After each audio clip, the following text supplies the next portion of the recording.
మిమ్మును పంపితిని. కోసేవారు ఏం కష్టపడ్డారు? ఒక పంటను కొయ్యాలనుకునేటప్పుడు, కాయను కొయ్యాలనుకునేటప్పుడు, పండు కొయ్యాలనుకునేటప్పుడు కోత కోసేవారు ఏం కష్టపడ్డారు?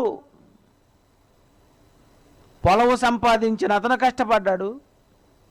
ఆ పొలాన్ని దున్నటానికి ట్రాక్టర్ అతను కష్టపడ్డాడు.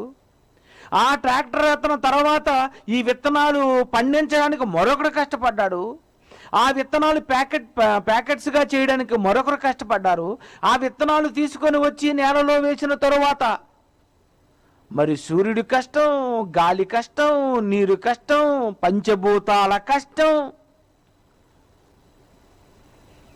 మేఘాల కష్టం, వర్షము కష్టం. ఎంతమంది పని చేస్తున్నారు? మీరు దేని గురించి కష్టపడలేదో దానిని కోయుటకు మిమ్మల్ని పంపితని. ఈరోజు కోత కోసేవారు ఏం కష్టపడ్డారు? లాస్ట్లో వెళ్ళి కట్ చేస్తారు. కట్ చేయక మునుపు చాలామంది కష్టపడతారు.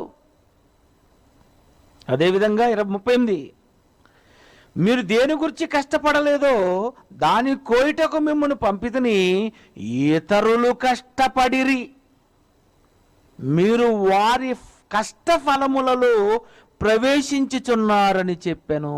ఇతరులు కష్టపడ్డారు. ఇతరులు కష్టపడితే నువ్వు కోయడానికి వెళుతున్నావు. నువ్వు కోయడానికి వెళ్ళక మునుపు ఇతరులు ఎంతమంది కష్టపడ్డారో ఈ ప్రపంచంలో రైతులు తెలుసుకోవాలి. వాక్యముతో ఎంతో మందిని కోయడానికి వెళుతున్నటువంటి క్రైస్తవులు కూడా తెలుసుకోవాలి, కాపరులు తెలుసుకోవాలి, బోధకులు తెలుసుకోవాలి.